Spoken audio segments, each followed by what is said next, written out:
नमो सिद्धाणं नमो आयरीयाणं नमो वज्रायाणं नमो लोये सवसाहोणं सिद्धं शुद्धं परमीय जिणेन्द्रवर्णेमि चन्दमगलङ्कं गुणरयणभूषणोदयं जीवस्य परुवणं वोच्छं।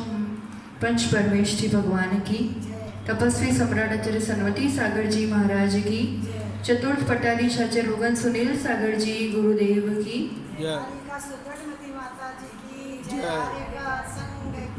जय।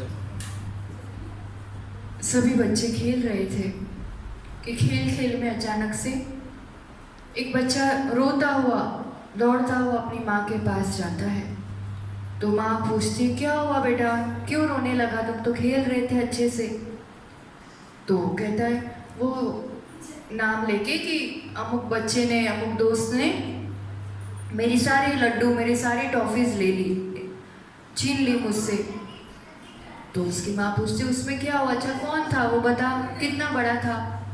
तो बोला वो 2 साल का जो पप्पू सामने रहता है ना वो। तो उसकी माँ को सुन के एकदम से लगा कि तू 8 साल का बच्चा और तू वो 2 साल का जरा सा तेरे से छीन के ले गया, तूने कुछ किया भी नहीं और तू पागल जैसे रोते हुए आ रहा है। थोड़ा सा सामना करता तो आराम से तुझे तेरी चीज मिल जाती है, ऐसा रोते रहने से क्या होगा। अच्छा चल मैं चलती हूँ तेरे साथ, और कुछ नहीं करना, वहां जाना, वो खेल ही रहे होंगे अभी बच्चे, तो बस उसको प्रेम से देखते रहना, खाली देखते रहना, कुछ बोलना नहीं, अपन को कुछ नहीं करना। फिर भी वो कह रहे हैं हाँ ठीक है पर माँ तू चल मेरे साथ। हाँ मैं चल रही हूँ, मैं पीछे खड़ी हूँ, और कुछ वो देखे ना अगर तो बस जरा सा मुस्कुरा देना और बस तू देखते रहना उसको। तो ठीक है, माँ ने जैसा कह दिया, बच्चा उसकी माँ की हिम्मत से वहां तक पहुंचता है, जाता है, और वो बच्चे को तो मजा पड़ गई थी तो उसी को खेल रहा था छोटा सा बच्चा। तो जैसे उसने देख, उसकी नजर तो पड़ गई कि वो आ गया है, तो वो थोड़ा सा तो घबराया, पर फिर भी अभी पकड़े हुए है वस्तु, और फिर वो कुछ नहीं कर रहा है। अब वो जो बड़ा बच्चा है वो अपनी चीज जिसकी चुरा ली है, छुड़ा ली है, वो बस देख रहा है उसको। और प्राय आप देखना कि अपन कोई काम कर रहे हो और कुछ भी हो, कोई अपन को खाली देखता रहे ना तो भी एक घबराहट से छूट जाती है कि क्या होगा। यहाँ से कुछ प्रतिक्रिया नहीं हो रही, सिर्फ देखना हो रहा है, और वो धीरे धीरे वो बच्चा घबरा रहा है, और फिर वो देखता ही रहा, एक आध बार मुस्कुरा दिया, और वो बच्चा सामने से आके उसको अपनी पूरी चीज वैसी की वैसी दे देता है। माँ जिनवाणी भी ऐसे ही समझा रही है, मैं जीवात्मा बड़ा बच्चा है, कर्म बहुत छोटे हैं, शक्तिशाली कौन है, आत्मा है कि कर्म पुद्गल है। दोनों की अपेक्षा उसकी अपनी शक्ति है, कर्म की पुद्गल की, 2 साल के बच्चे की अपनी शक्ति है, पर अपन बड़े जो जीवात्मा है वो अनंत शक्ति का पुंज है। और अपन क्यों रोते रहते हैं संसार में, कर्म ने ऐसा कर दिया, मेरे नसीब में ऐसा हो गया, वैसा हो गया, उसके अधीन होते हैं, उसमें राग द्वेष करते हैं, तो कर्म अपना सुख, शांति, प्रेम, अनंत शक्ति, ये सब अपने ही गुणों को चुरा लिया है। क्या करने की जरूरत है उसके सामने, पहले तो अपनी शक्ति पहचानना, अपना स्वभाव पहचानना, और अपना स्वभाव क्या है, ज्ञाता दृष्टा। किसी भी परिस्थिति को, किसी भी वस्तु को सिर्फ देखो, जानो, प्रतिक्रिया मत करो कुछ भी, ना हर्षित होना है ना रोना है, कुछ नहीं, सिर्फ ज्ञाता दृष्टा पने में इतनी शक्ति है, इतनी शक्ति है कि वो कर्म अपने आप ही अपना पूरी ताकत छोड़ देते हैं, घुटने टेक देते हैं, तुम्हारी संपदा तुम्हें लौटा देते हैं। बस ये स्वभाव को जानना और इसका अभ्यास करते रहना। इसका अभ्यास जितना जितना बढ़ता है तब कभी ऐसे सामायिक में मन लगता है, ज्ञाता दृष्टापना आता है, और ऐसे कभी होता है तो सकल संयम लेके भी मुनिराज जिस अवस्था की अपन बात कर रहे हैं कि एक के बाद एक 3 करण विशुद्धि बढ़ती जा रही है, क्या कर रहे हैं वो, सिर्फ ज्ञाता दृष्टापना और अपने आत्म स्वभाव में, अपने आत्म ध्यान में लीन है। पर उस विशुद्धि के बल पर कार्य कितने गजब के हो रहे हैं, जो अनंत, जिसकी इतनी जबरदस्त अनुभाग शक्ति थी जिन कर्मों की, जो बड़ी बड़ी स्थितियां थी, वो सभी कह रहे हैं कि भाई हम तो जा रहे, हम तो छोड़ रहे, वो खुद उनकी शिथिलता आ जाती है, उन बंधनों में ढीलापन आ जाता है। तो बस हमें अपने स्वभाव की पहचानने की जरूरत है। तो यहाँ कह रही हूँ 3 करणों के माध्यम से अधःकरण देखा। मुनिराज अपने ज्ञाता दृष्टा स्वभाव में लीन है, शुक्ल ध्यान में लीन है, और यहाँ कर्मों का जो आत्म प्रदेश से बंधे हुए कर्म है, जो सत्ता में कर्म है, उसका कार्य अपने आप होता जा रहा है। अधःकरण से और विशुद्धि बढ़ती हुई, जहाँ वो श्रेणी के सम्मुख हुआ जीव, थोड़ी और विशुद्धि बढ़ी कि श्रेणी प्रारंभ की, या तो उपशम श्रेणी प्रारंभ की या शपक श्रेणी, काम चारित्र मोहनीय की 21 प्रकृतियों का या तो उपशमन करना या शपन करना। इन दोनों कार्यों की जो तैयारी होती है वो अपूर्व करण में होती है। जहाँ पहले कभी नहीं हुए वैसे वैसे परिणाम विशुद्धि उस जीव की हो रही है, 8वें गुणस्थान में वो जीव। अब यहाँ पर भी अपन ने कल थोड़ा सा देखा था कि यहाँ जो परिणामों की संख्या है और जो विशुद्धि है, तो पहले समय के जो परिणाम है, टोटल परिणाम तो असंख्यात लोक प्रमाण है और उसमें भी उन समयों में बट जाते हैं, पर पहले समय में जो परिणाम होते हैं उससे दूसरे समय में अलग ही परिणाम है और अधिक है और ज़्यादा विशुद्ध है। उससे तीसरे समय में उससे अधिक परिणाम है और विशुद्ध है। मतलब नीचे वाले जीव और ऊपर वाले जीव में कभी भी समानता नहीं हो सकती है, भिन्नता ही रहेगी और प्रति समय विशुद्धि बढ़ रही है। और इन विशुद्धि में 4 कार्य होते हैं, वो थोड़ा सा देखा था अपन ने, आधा और आधा बाकी था। मुख्य 4 कार्य कर्मों की अपेक्षा यहाँ पर हो रहे हैं विशुद्धि के बल पर। इस जीव ने कई कर्म बांधे हैं और उस कर्म की बांधते समय प्रकृति, प्रदेश, अनुभाग, स्थिति बंद हो जाता है। बंद के समय फिर उसी हिसाब से निक्षेप रचना भी हो जाती है, जितनी स्थिति होती है उतनी बड़ी, अपने अपने अनुभाग अनुरूप।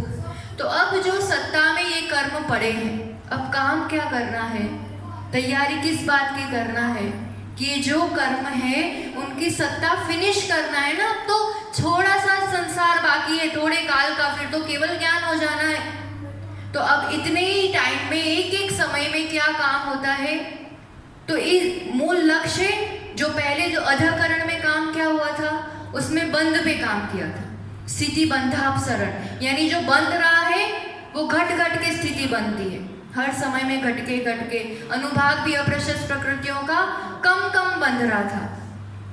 तो बंध में ये कार्य तो चालू ही रहेंगे, अभी भी बंध तो हो ही रहा है अपूर्व करण में, तो प्रति समय स्थिति अनुभाग घट घट के बंद हो रहा है, ये कार्य चालू है। उसके साथ और 4 कार्य एक साथ प्रारंभ होते हैं। तो उसमें सबसे पहले अपन ने देखा था गुण श्रेणी निर्जरा, गुणित रूप से निर्जरा, क्योंकि अब द्रव्य खत्म करना है ना, सत्ता में जितने करोड़ परमाणु है उसकी सत्ता फिनिश करनी है। तो ये उसकी एक टेक्निक है जिसमें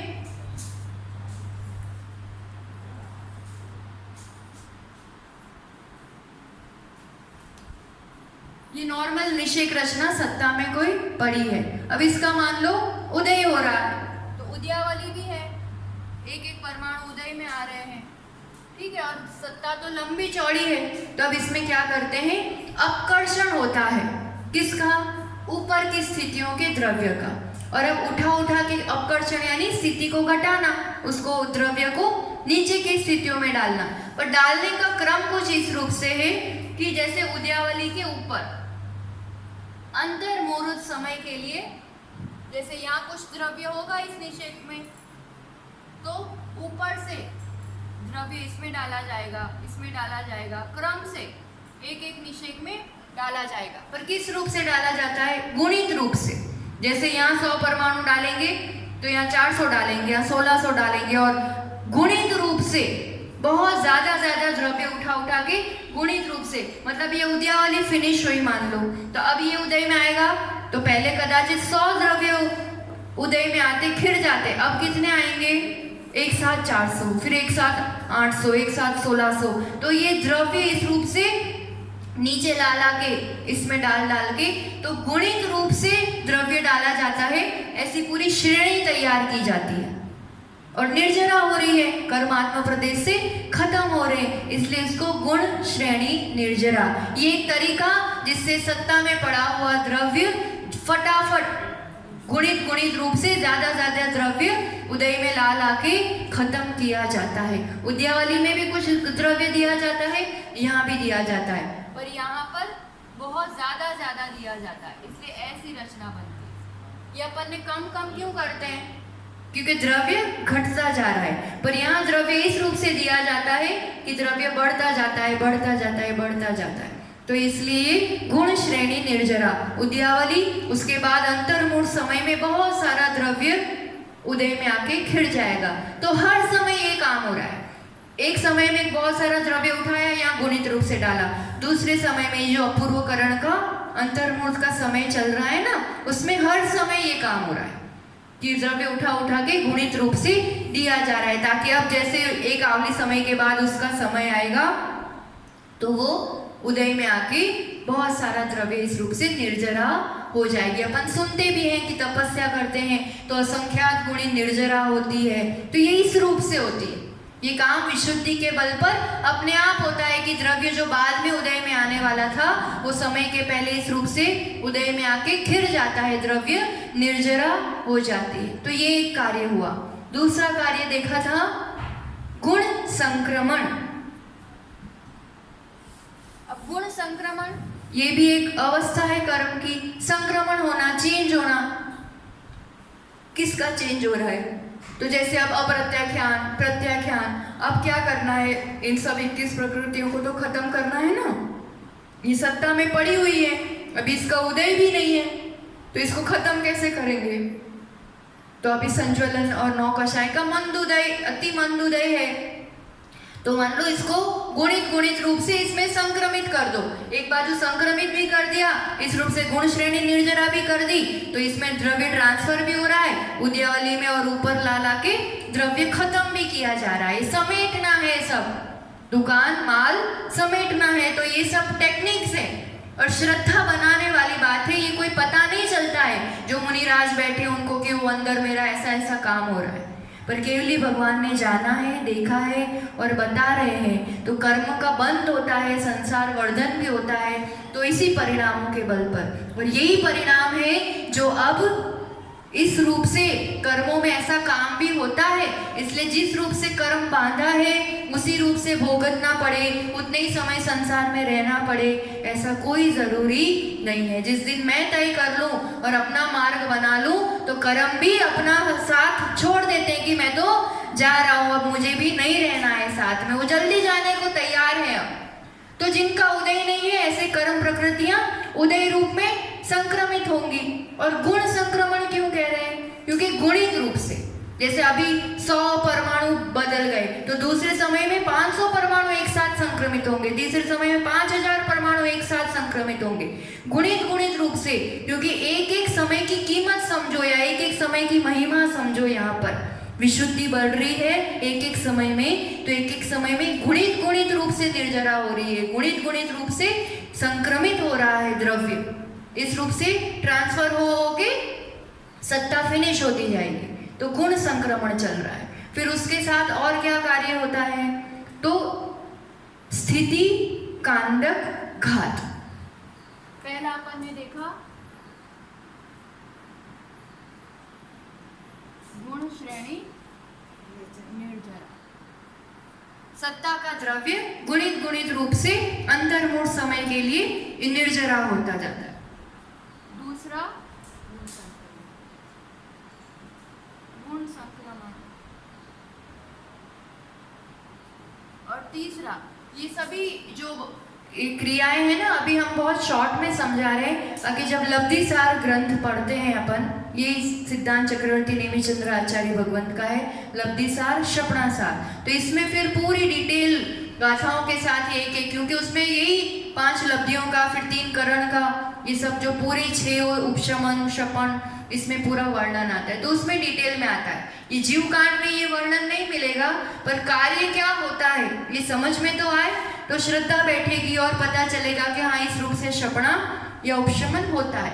तो ये हम यहाँ पर, बाकी गाथा में तो इतना ही कि तैयारी होती है उपशमन की, क्षपणा की, अपूर्व करण में इतना ही बताया है, पर क्या कार्य हो रहा है ये हम थोड़ा सा समझा रहे हैं। तो गुण श्रेणी निर्जरा, गुण संक्रमण। अब होगा इसी के साथ साथ स्थिति, कांडक, घात।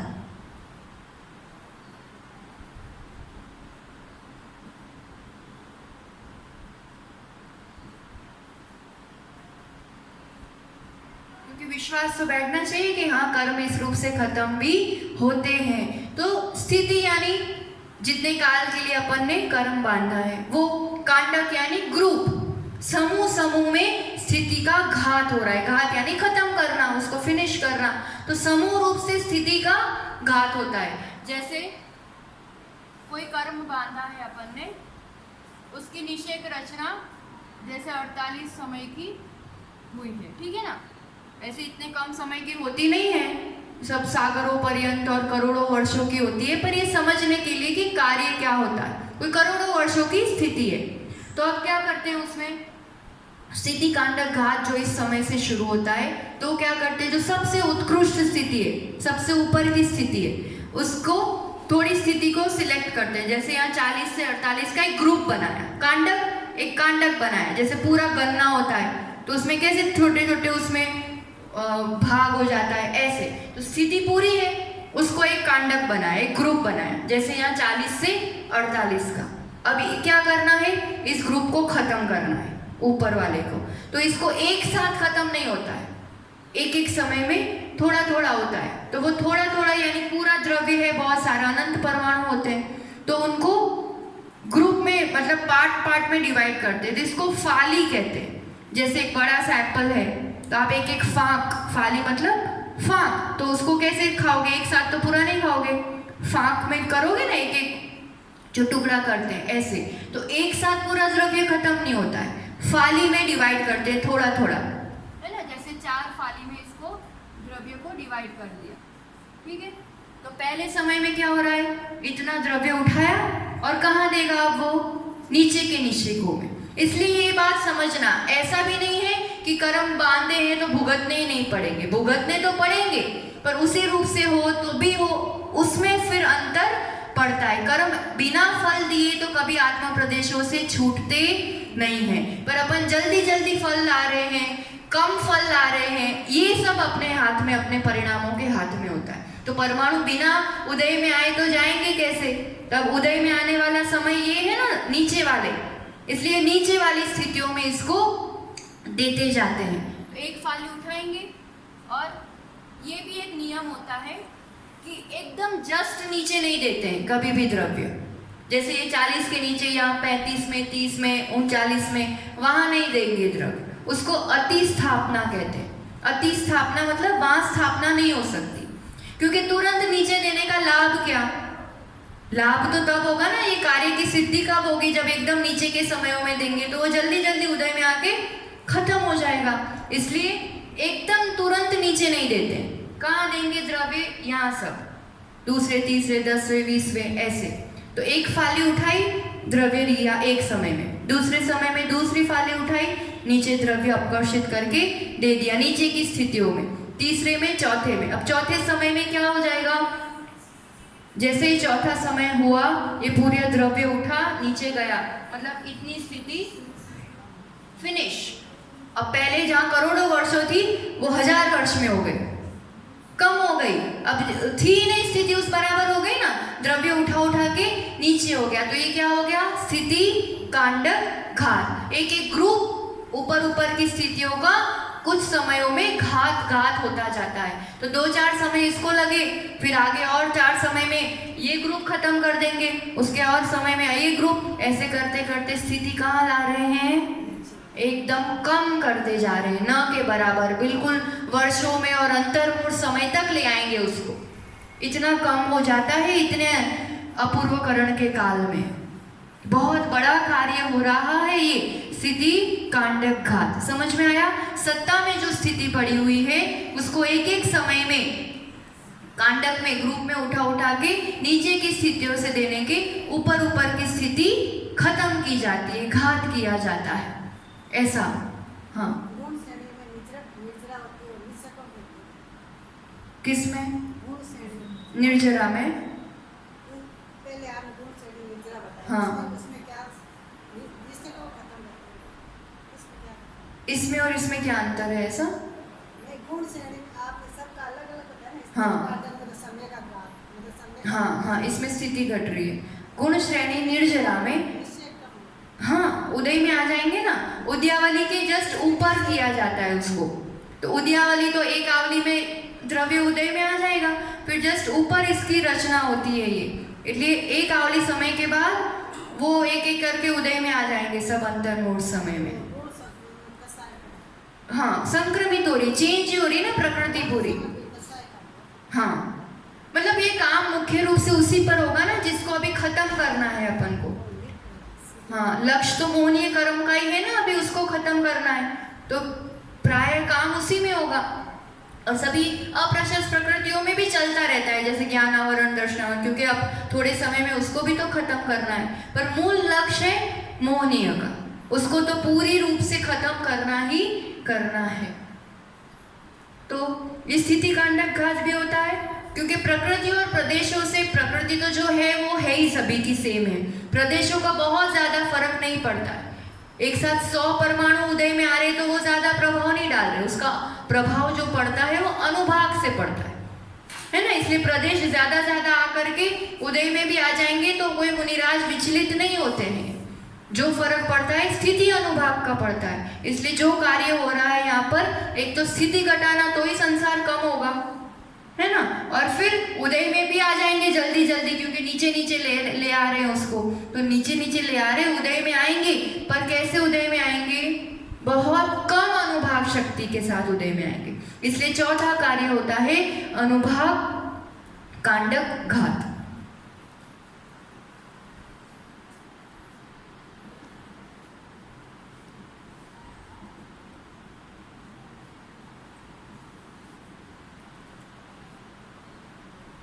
ये अपन ने समझा था ना जब निषेक रचना का वर्णन लिया था, अनुभाग का वर्णन लिया था, कि जो पूरी रचना होती है तो उसमें जैसे द्रव्य तो घटता जाता है ऊपर ऊपर, जो निषेक रचना होती है उसमें, और अनुभाग बढ़ता हुआ जाता है। ऊपर के सबसे निषेक में बहुत ज्यादा अनुभाग होगा नीचे की अपेक्षा। तो फिर वर्ग, वर्गणा, स्पर्धक, गुणहानि, ऐसे पूरे डिवाइड किया था। तो एक स्पर्धक में कुछ अविभाग प्रतिच्छेद है, कुछ शक्ति वाले परमाणु हैं, उससे डबल शक्ति वाले परमाणु दूसरे स्पर्धक में होंगे, उससे 3 गुनी शक्ति वाले स्पर्धक तीसरे स्पर्धक में होंगे। तो अब ऐसे करते करते पूरा जो द्रव्य है वो ऐसे स्पर्धकों में डिवाइडेड है, अनुभाग की अपेक्षा स्पर्धक कहा जाएगा। तो अब अनुभाग कांडक घात मतलब क्या होना है? ग्रुप में अनुभाग का घात करना है, खत्म करना है। जो सबसे उत्कृष्ट स्पर्धक होंगे, जो सबसे ज्यादा अनुभाग शक्ति वाले स्पर्धक होंगे, उसको कम अनुभाग वाले स्पर्धकों के साथ मिला देंगे, है ना। इसके परमाणु इसमें मिल जाएंगे, तो इस परमाणु की जो शक्ति है ना वो भी किसके समान हो जाएगी? कम अनुभाग वाले परमाणु के जैसे ही काम करेगा। ये दोनों मिलके नहीं काम करेगा, उसको पूरा उस रूप घात कर दिया जाता है, कम अनुभाग किया जाता है। तो ये भी प्रति समय काम होता है, और सेम इसी रूप से ये फाली करेंगे, कुछ परमाणु उठाएंगे। इसमें ऊपर से नीचे, ऊपर से नीचे होते हैं। अब अनुभाग का थोड़ा अलग क्रम होता है, ऐसे बताया जाता है। स्थिति समय हमेशा ऐसे बताई जाती है, और अनुभाग का क्रम ऐसे बताया जाता है, किस रूप से जो निषेक है। तो जैसे इसमें एक स्पर्धक, दूसरा स्पर्धक, तीसरा, चौथा, पांचवा, छठा स्पर्धक, क्योंकि शक्ति सबकी उस रूप से होगी ना। जैसे ऐसे यहाँ 8 शक्ति वाले परमाणु है, फिर 16 वाले हो जाएंगे, 24 वाले हो जाएंगे, 40, ऐसे करते करते मान लो 80 तक यहाँ पहुँचे।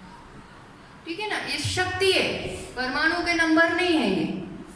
पहले 8 शक्ति, फिर डबल, आगे के स्पर्धकों में शक्ति 3 गुना, 4 गुना, 10 गुना, ऐसे 10वें स्पर्धक में 10 गुना शक्ति होगी। तो अब अनुभाग कम करना है, मतलब ये शक्ति वाले जो परमाणु है सब, उसको यहाँ पर लाना है। इनको यहाँ मिला देते हैं तो वो कम शक्ति वाले हो जाते। तो इनको भी जैसे इतने को ये 2 स्पर्धक का घात करना है अपन, है ना। तो इसको फाली में डिवाइड कर देंगे और ये अति स्थापना हो जाएगी, यहाँ पर नहीं जाएंगे, ये परमाणु उठ करके यहाँ मिल जाएंगे, यहाँ यहाँ यहाँ ऐसे। तो एक समय में थोड़े उठा के डालेंगे, फिर थोड़े उठा के, ऐसे 3-4 समय में ये पूरा द्रव्य, जैसे इतनी शक्ति वाले परमाणु थे ही नहीं, ऐसा हो जाएगा।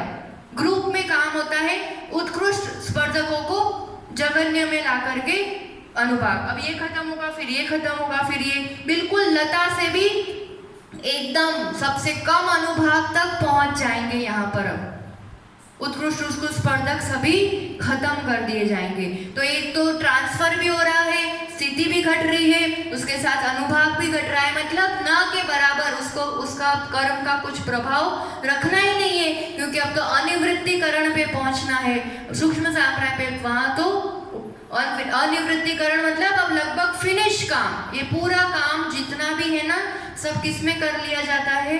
अपूर्वकरण में। अपूर्वकरण में उस रूप से काम होता है। ध्यान आया विषय, कार्य क्या होता है ये तो ध्यान आ गया होगा, है ना, कि अधिक अधिक द्रव्य की निर्जरा भी हो रही है, ट्रांसफर भी हो रहे हैं, स्थिति भी घटाई जा रही है, अनुभाग की शक्तियां भी परमाणुओं की घटाई जा रही है। तो ये 4 कार्य इस रूप से हो रहे हैं ना, तो ये 4 कार्यों में किस रूप से कहाँ तक पहुंचना है? जो भी मुनिराज ये श्रेणी चढ़ रहे हैं या ये जो 3 करण कर रहे हैं, सबके अपने अलग अलग कर्म बंध थे, सबकी अलग अलग सत्ता थी, सबका अलग अलग उदय था, और इसलिए सबकी अलग अलग विशुद्धि थी। एक समय में चढ़ने वालों की भी विशुद्धि में अंतर था, असमानता थी, भिन्नता थी, ये सब यहाँ तक था, अधकरण में और अपूर्वकरण में। अब जिसकी जो भी स्थिति थी, किसी ने बहुत लंबी बांधी थी, कम बांधी थी, जैसी भी बांधी थी, ये सब 4 कार्यों से अब सबको एक समान लेवल पे लाया जा रहा है। सबको, किसकी इतनी बड़ी थी तो भी घात घात कर करके इतनी ले आए, किसी की इतनी थी तो भी इतनी ले आए, सबको एक लेवल पर पहुंचना है। अब तो जिसकी जितनी ज्यादा होगी कम होगी उस हिसाब से कार्य अंदर अपने आप हो जाएगा। पर अब जो अनिवृत्तिकरण में प्रवेश करने के योग्य वो मुनिराज, तो अब कह रहे बाहर से कुछ अंतर हो सकता है, उसका शरीर, कलर, सेनन, ज्ञानावरण आदि के शोभशम में भी कुछ अंतर हो सकता है, पर मोहनीय कर्म की अपेक्षा अब परिणामों में कोई अंतर नहीं है, सबका एक समान। क्यों?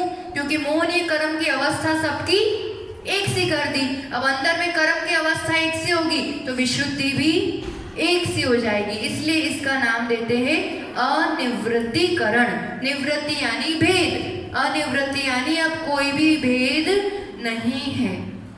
ये बात एक गाथा से अपन देखते हैं, अनिवृत्तिकरण के, अपूर्वकरण के कार्य देखे, परिणाम देखे। इस कार्य में ये होता है मेन कि सबको एक स्थिति में, एक अनुभाग में, एक लेवल पर लाया जाता है। और अब सबकी विशुद्धि, कोई करोड़ों वर्ष पहले, हजारों वर्ष पहले कोई भी जीव 9वें गुणस्थान के पहले समय में प्रवेश किया होगा, तब भी उसकी यही विशुद्धि होगी। आज अभी इस समय कोई चढ़ रहा होगा तब भी उसकी यही विशुद्धि, आगे अपन चढ़ेंगे कभी तो भी पहले समय में वही विशुद्धि रहने वाली है। जैसे सिद्धों में सेम होता है ना, कर्म रहित अवस्था, कोई कभी भी सिद्ध बनेगा, सिद्ध की अवस्था, शुद्धि तो सेम ही रहेगी। ये यहाँ से प्रारंभ हो जाता है अनिवृत्तिकरण से। अनिवृत्तिकरण में सबका सेम ही होगा, फिर सूक्ष्म जो बचा है जितना वो भी सेम ही होगा। केवल ज्ञान जिसको जैसा होगा सेम ही होता है ना, केवल ज्ञान की अलग अलग होता है सेम। तो अभी जो अंतर है संसार में वो किस वजह से अंतर है? कर्म के स्थिति अनुभाग का अंतर है सभी का। अब ये सबको एक जैसा कर दिया, यानी कर्म का स्थिति शक्ति एक जैसी कर दी तो विशुद्धि एक जैसी, और अब सब एक समान परिणाम और एक ही परिणाम, अलग अलग भी नहीं। तो एक समयवर्ती हो या भिन्न समयवर्ती हो, यहाँ एक समान परिणाम, एक एक समय का एक फिक्स परिणाम, ये होता है अनिवृत्तिकरण में। जैसे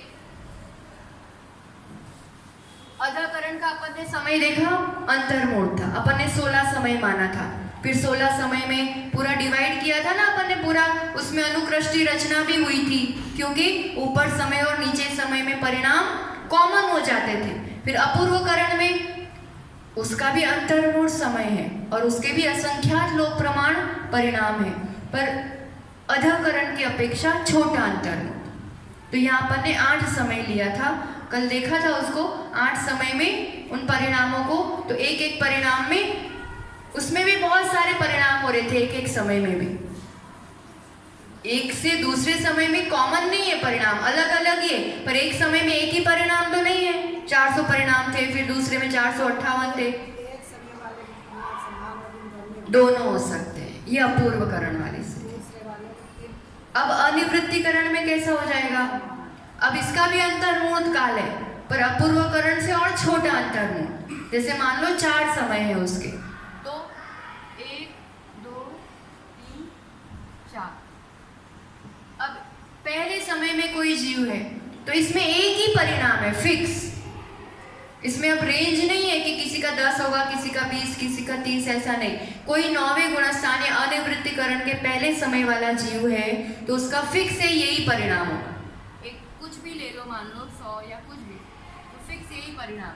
अब दूसरे समय का अच्छा होगा, पर फिक्स एक ही परिणाम है। एक एक समय का टोटल एक एक ही परिणाम है। इसमें एक समय में 100 है, दूसरे वाले के थोड़े ज्यादा विशुद्धि तो होगी, पर फिक्स है कि इतना ही होगा। दूसरे समय वाले के सबके समान। हाँ, सबके समान, कोई कभी भी चढ़े।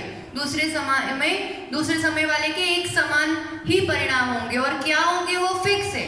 वो विशुद्धि का लेवल जो है ना, वो फिक्स है कि इससे ये ज्यादा होता है, इससे ये ज्यादा, इससे ये ज्यादा, पर कौन सा होगा वो फिक्स है, एक ही होगा। यानी एक समयवर्ती का एक ही समान परिणाम, चाहे 10 मुनि चढ़ो चाहे 100 मुनि चढ़ो, सबका 100 ही होगा। आज चलो चाहे कल चलो। हाँ, ये कभी भी चढ़ो तो, और जितने चढ़ो तो। इस समय में अगर कोई जीव है तो यही परिणाम होगा, इस समय वाला जीव है उसका यही होगा, इस समय वाला होगा इसका सेम, पर एक ही परिणाम होगा और सेम होगा सबका परिणाम। यानी एक समयवर्ती जीवों में भी एक समान परिणाम, और भिन्न समय वाले जीवों में भिन्न भिन्न ही परिणाम। ऐसा इसका और इसका सेम हो ही नहीं सकता, कभी भी भिन्न ही होंगे। भिन्न समयवर्ती के भिन्न ही, एक समयवर्ती के समान ही। अब इस दशा तक पहुंचे। अदाकरण में कहाँ से शुरू किया था अपन ने? एक समयवर्ती के भिन्न भी थे, समान भी थे, भिन्न समयवर्ती के भिन्न भी थे, समान भी थे। वहां से शुरू करते हुए अपूर्वकरण में भिन्न समय के भिन्न भिन्न तक पहुंचे थे, और अब यहाँ पर एक समयवर्ती के भी एक समान परिणाम। अगर में से पर एक समय में भिन्न और समान, दूसरे समय में भी भिन्न। हाँ, जैसे एक समयवर्ती यानी एक ही समय में एक साथ किसी ने चढ़ना प्रारंभ किया, ठीक है ना। और ये भिन्न समयवर्ती आगे पीछे है ये, ठीक है, आगे पीछे। तो विशुद्धि का स्तर इस रूप से बढ़ रहा है। अजाकरण में क्या था? एक समयवर्ती में समान एक जैसे भी हो सकते हैं और भिन्न भी हो सकते हैं, ठीक है ना। और भिन्न समयवर्ती में भी यही था, समान और भिन्न, ठीक है। अब अपूर्वकरण में एक समयवर्ती के समान और भिन्न, एक समयवर्ती के समान भी होंगे, भिन्न भी, क्योंकि बहुत सारे परिणाम है उस समय में, किसी का कुछ किसी का कुछ, और यहाँ भिन्न ही होगा, मैच नहीं हो सकता ऊपर नीचे वालों। और अब इसमें क्या हो जाएगा? अनिवृत्तिकरण में एक समय एक समान ही होंगे, भिन्न वाले के अब एक समय में समान ही, जो उस समय में है सबके सेम, और भिन्न समयवर्ती के भिन्न ही होंगे, एक समान नहीं हो सकते। एक एक समय का एक एक परिणाम। तो अनिवृत्तिकरण के टोटल जितने समय हैं उस अंतर्मूर्त में, जितने समय है उतने परिणाम उस गुणस्थान में होते हैं। यहाँ असंख्यात लोक प्रमाण और ऐसा नहीं। हाँ, लिख लो। गाथा भी अपन देख लेते हैं 9वें गुणस्थान की, आप लिख लो होते हुए।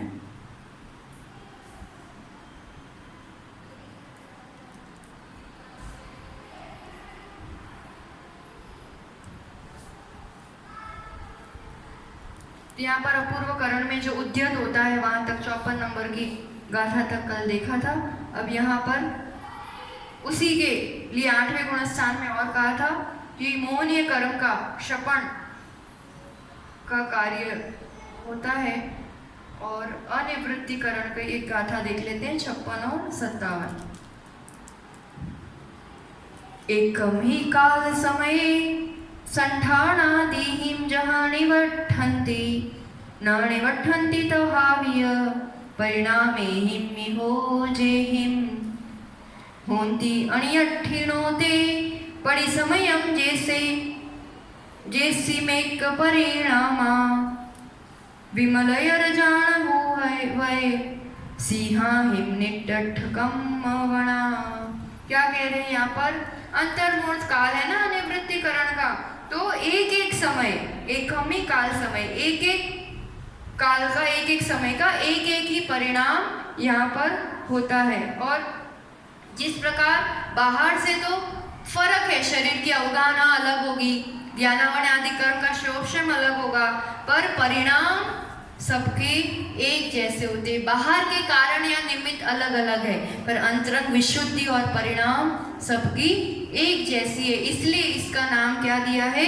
अनिवृत्तिकरण, जहाँ भेद नहीं होता है आपस में, है ना। जो भी मुनिराज जब भी चढ़ेंगे उनके इसी रूप की विशुद्धि होगी, क्योंकि अपूर्वकरण में जिसका जो भी था सबको एक लेवल पे ले आए, सबको एक से ऐसी स्थिति कर दी, एक जैसा अनुभाग कर दिया, तो उस वहां तक पहुंच गए हैं। इसलिए अनिवृत्तिकरण, ये तीन करण, यानी अब जो उपशमन जो हुआ या शपणा जो हुई वो इसके अंत में, जैसा अनिवृत्तिकरण का समय पूरा होगा, इसका काल पूरा हुआ कि मान लो 20 प्रकृतियों का उपशमन और शपणा हो जाती है। जो कार्य कर रहे हैं अभी उसमें, कोई उपशम श्रेणी चढ़ रहा है तो उपशम का काम हो जाएगा, कोई शपक श्रेणी चढ़ रहा है तो 20 प्रकृति क्यों कहा?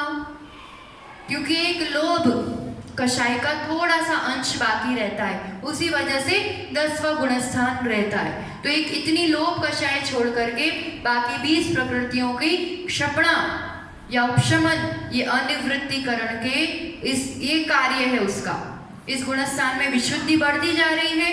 उपशमन और क्षपणा की तैयारी अपूर्वकरण में हुई थी, पर एग्जैक्ट वो कार्य अनिवृत्तिकरण में होता है। उसके अंत, उसका समय का अंत हुआ कि उतने कर्मों की क्षपणा भी हो गई। और इसलिए क्षपणा करने के लिए उपशमन वाला तो उपशमन कर लेगा, उसको ज्यादा दिक्कत नहीं है, पर क्षपणा करना मतलब पूरी सत्ता खत्म करना है। उपशमन वाले को तो टेम्पररी दबाना है, उदय का ही अभाव कर रहा है, तो उसको ज्यादा पुरुषार्थ वाली बात नहीं है। पर जिसको क्षपणा करना है उनके लिए ये अनिवृत्तिकरण गुणस्थान में मुख्य कार्य होता है, और वो है कृष्टि। कृष्टि मतलब कर्षण करना। जैसे यहाँ भी अनुभाग का घात तो हो रहा है, पर कितना घात हो रहा है? जैसे जो सबसे पहले था उसको नीचे नीचे वालों के यहाँ लाए, मतलब जो मेरी सत्ता में था उसी लेवल तक काम कर रहे हैं ना। अब तो जो जिसका कभी बंद भी नहीं हुआ है, जैसा नहीं है, उससे भी और पूरा छील के खत्म करना है उसको। इसलिए पूरा अनुभाग पे काम किया जाता है। कर्षण, अनंत गुना हीन हीन हीन हीन किया जाता है, ये पूरा कार्य होता है। तो इसमें थोड़ा शॉर्ट में देख लेते हैं अपन। स्थिति तो सबकी घटा ही दी है, एकदम अंतर्मूर्त के बराबर कर दी होगी, क्योंकि अंतर्मूर्त अब तो थोड़ी देर में खत्म ही होना है। स्थिति कम कर दी। अब जो भी है क्रोध मान माया लोभ ये बचे हैं। 9 कषाय तो 9 के बराबर है, 9 कषाय को तो यूं ही खत्म कर दिया जाता है, उसमें तो बहुत कम देशघाती बना होता है। हाँ, लोभ बचता है, पर लोभ बचने तक वाली स्थिति नहीं है ना। अभी अनिवृत्तिकरण में तो चारों हैं, तो क्रोध मान माया उसका तो टोटल कृष्टि कर देना है, खत्म कर देना है, और थोड़ा ही सूक्ष्म लोभ ही बचेगा, है ना। तो इसको तो पूरा खत्म करना है। तो वो कार्य क्या होता है? तो इसमें ऐसे अनुभाग की कृष्टि का कुछ क्रम होता है, जैसे उसका नाम ऐसे दिया जाता है। एक होता है पूर्व स्पर्धक, है ना। स्पर्धक मतलब तो समझ में आया, कुछ अनुभाग शक्ति के साथ वर्गणाएं, पूरे परमाणु एक अमुक शक्ति के साथ, ठीक। तो अब ये स्पर्धक, पूर्व स्पर्धक मतलब अभी तक जो संसार अवस्था में जिस टाइप का बंद होता था, जिस टाइप के स्पर्धक, जिस शक्ति रहती थी, अभी जब यहाँ नहीं पहुंचे थे तब तक संसार में जो शक्ति अनुभाग रहती है वो पूर्व स्पर्धक। अब यहाँ पर क्या होगा? पहली बार अपूर्व स्पर्धक निर्माण होगा। निर्माण मतलब नए से नहीं लाए जाते, उन परमाणुओं में वो शक्ति लाई जाएगी, उस लेवल तक उसको खत्म किया जाएगा जो आज तक नहीं थी, इतनी कम करी जाएगी। मतलब अनंत गुणाहीन। पहले क्या होता था ना, एक कम होता था, एक शक्ति कम हुई, थोड़ी शक्ति कम हुई, अब एक साथ अनंत गुना शक्ति कम होती है। जैसे एक नहीं छिल रहे, एक बार में पूरा बड़ा ऐसा काट देते हैं ना अपन, जैसे इसको बादर कृष्टि कहते हैं। अपूर्व स्पर्धक पहले क्रिएट होते हैं, पहले पूर्व में थे, अब जो पहले थे ही नहीं ऐसी शक्ति वाले स्पर्धक, मतलब एक साथ इतना सारा उसको अनुभाग शक्ति को कम किया जाता है। तो इसमें क्या होता है, अब पहले अपूर्व स्पर्धक, मतलब पहले समय में जो एक साथ कम करते हैं ना, इतना कम कर लेते हैं कि पहले थी नहीं, उससे भी कम शक्ति वाले स्पर्धक कर लिए, इसको ऐसा नाम दे दिया है। ठीक, अब काम तो वही हो रहा है, वापस अनुभाग शक्ति को अनंत गुना कम किया जा रहा है। तो इसको पहले जो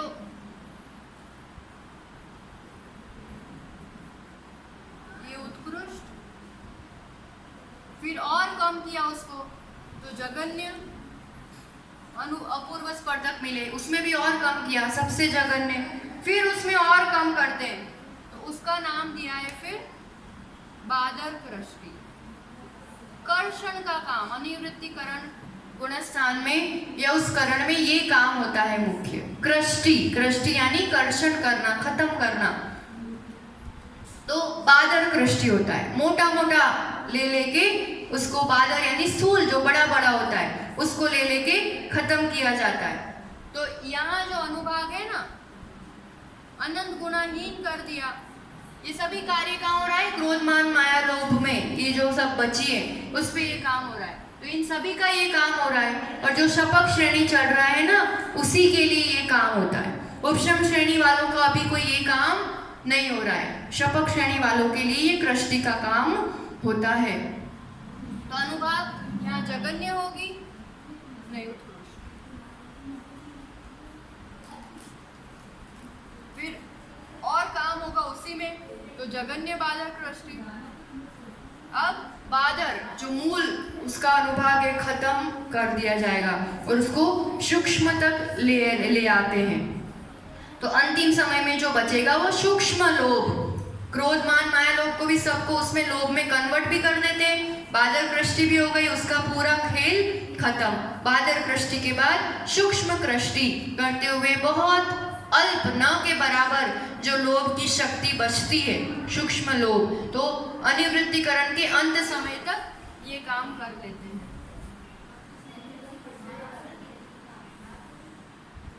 तो कल से फिर देखेंगे अपन कि ये सब करते करते अनिवृत्तिकरण का समय पूरा हुआ। इसका समय पूरा होते ही अंत में बचता क्या है, सिर्फ सूक्ष्म लोभ। बादर तो पूरा सभी खत्म हो गया, लोभ का भी बादर पना नहीं है, स्थूल पना या मोटा पना या एक ताकत नहीं है उसकी कुछ भी, ऐसा एक सूक्ष्म पने से लोभ खाली बाकी रहता है। तो बाकी सभी मोहनीय कर्मों को खत्म कर दिया जाता है, इस रूप से खत्म होता है। स्थितियों को कम करना, फिर अनुभाग को घटाते जाना, घटाते जाना, घटाते जाना, परमाणुओं की निर्जरा करते जाना, इस रूप से सत्ता का द्रव्य नवीन बंध न के बराबर हो रहा है और सत्ता का द्रव्य खत्म किया जाता है परिणामों की विशुद्धि के बल पर। इस रूप से क्षपणा होती है। और सबसे पहले कौन से कर्म की क्षपणा होती है, मोहनीय कर्म की, उसी के बाद बाकी कर्मों पे काम होता है। मोहनीय कर्म में भी दर्शन मोहनीय की, जब भी उसकी भी क्षपणा की होगी ना, शब्दायिक सम्यक दृष्टि बने, तभी भी यही 3 करण होते हैं। उसमें किस पर काम होता है, मिथ्यात्व सम्यक, मिथ्यात्व सम्यक पर। मिथ्यात्व का इस रूप से कर्षण होगा। फिर काम कार्य कहीं पर भी 3 करण होंगे, कार्य यही होते हैं, टारगेट जो कर्म होते हैं वो अलग अलग हो जाते हैं। शायद सम्यक दृष्टि में दर्शन मोह का टारगेट होता है, या चारित्र मोहनीय की अपेक्षा बात है क्योंकि अपन श्रेणी चढ़ रहे हैं, उस पे काम हो रहा है। और ये सब काम मूल रूप से मोहनीय कर्म में ही इतनी मेहनत करनी पड़ती है।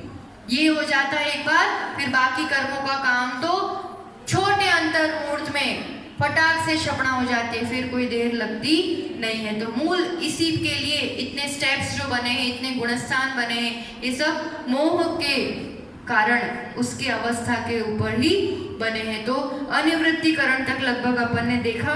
10वें 11वें आदि गुण स्थानों को भी कल अपन देख ली। सोवाणी मस्तक नमो सदा देता हूँ दोखे जिनवाणी भारती तो ये जपू दिन रेन जो तेरा शरणा गए सो पावे सुख चैन 9 बार नमो।